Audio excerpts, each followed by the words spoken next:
هر که خواهد تا دلش پاکیزه و تابان بود،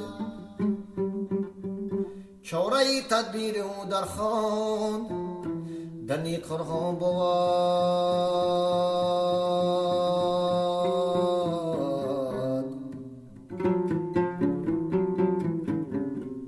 هر که به قرآن بود و دشمنی ایمان بود.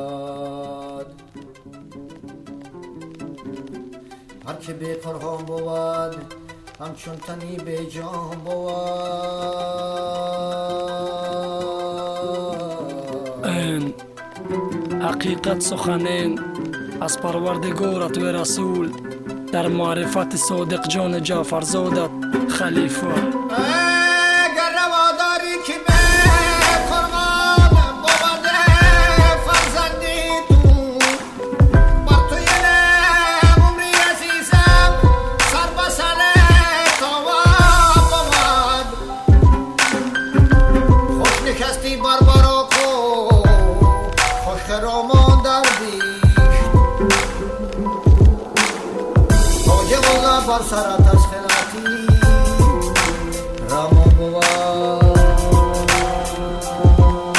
سخنین از خدا و جان و رسولت تردم از وای بوختیان کتاب قرآن، لکه فهم حقیقتت موهیت ایمان، لکه هدایت کنه بسروت المستقیم هر بنده خدای از زوزل رجیم. رسول اکرم محمد مصطفی پیغمبر اسلام خدا یرد چو وفا، هر یک سخن از ازل نوزل تصاد نبود دزگه شخص ده وگا پیام نخود الابین قبول چود الابین مجبور چود اتماشا مکواد ده از خوشیم سور چود. دولت شورا ویت سر چو زدیت علموین فکف به نس جوین چو حقیقت تمودن ده گیر ماسا شکر لوماشا موضوع جمع دماش دوره دینن ویدم ترقیو ترا به نفهم پیکس تو تکو ده بفیو ادا فکر مادا ماشان کلوم و لوی گویو.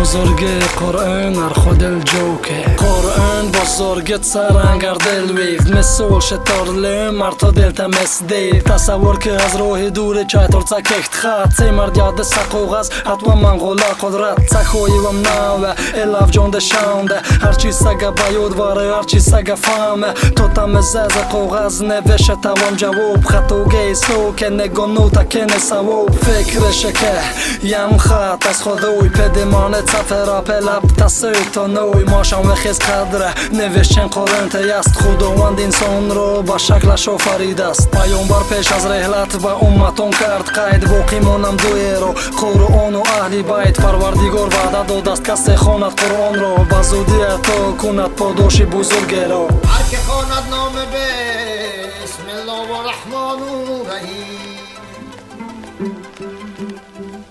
ابر رحمت بر سرش بارنده چون باران بود.